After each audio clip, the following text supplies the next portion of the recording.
14th of January 2021, and we're going to carry on looking at our book, The Robot and the Bluebird. So today our Walt is we are learning to compose a speech sentence that shows our understanding of a character. So all that really means is that we are learning to put together and think of a speaking sentence that shows that we understand one of the characters from the book, so something that they might say. And to be successful, we want to demonstrate an understanding of one of the characters. So make sure that when we are thinking of a sentence we can say, or think of a sentence that one of the characters might say, that it is something that they really might say and it would suit them. And that we could write a speech bubble for one of the characters. Now, we're going to read the next 2 pages of the book. We have looked at some of the writing from the book, but we're going to go back over it to make sure we can remember the story so far. So, page 1. There once was a robot with a broken heart. And if you can see him, he's sitting on the bridge and his heart is missing. They did their best to fix him, but it wasn't any good. Now I want you to look carefully at the illustration, at the picture. What is happening here? How many robots can you see?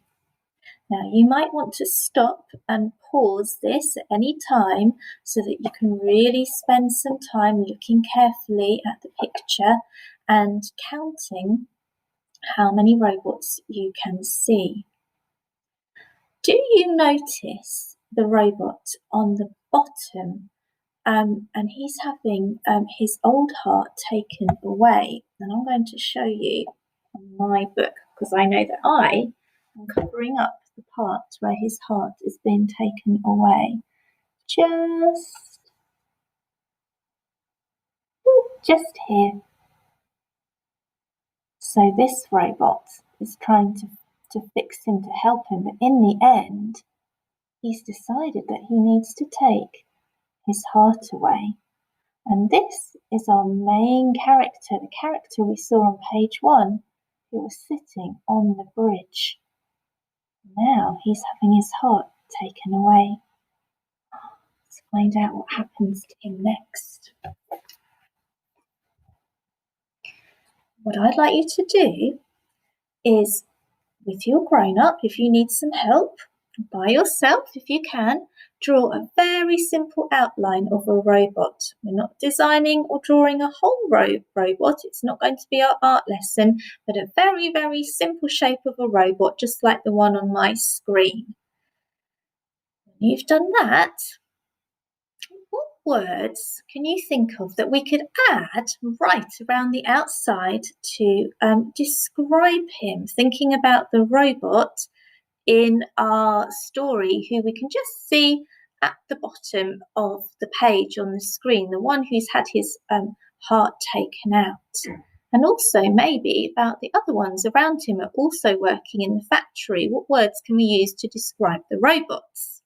Now, if you can write the labels yourself around the outside of your little simple robot picture, that's fantastic. If you need some help from your grown-up and you think of the words and the ideas and your grown-up writes them for you, that is fine as well.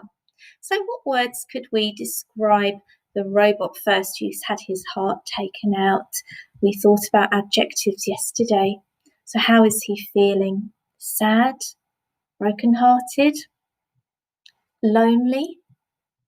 Empty? Think of some yourself. Maybe you've got some better ones than I have.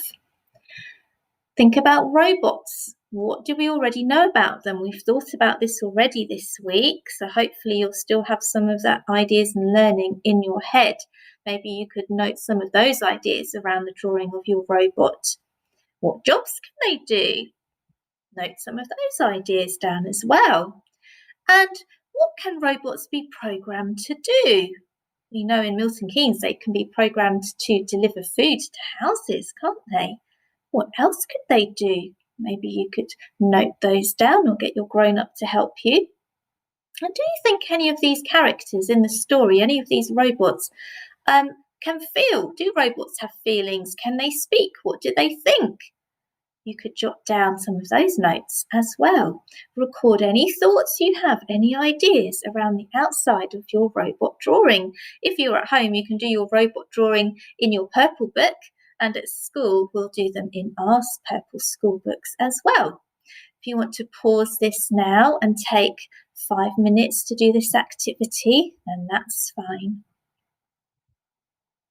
Now, our main task today, I'd like you children to choose one of the characters from, I think it's page 2 in our book, the page you can see on the screen.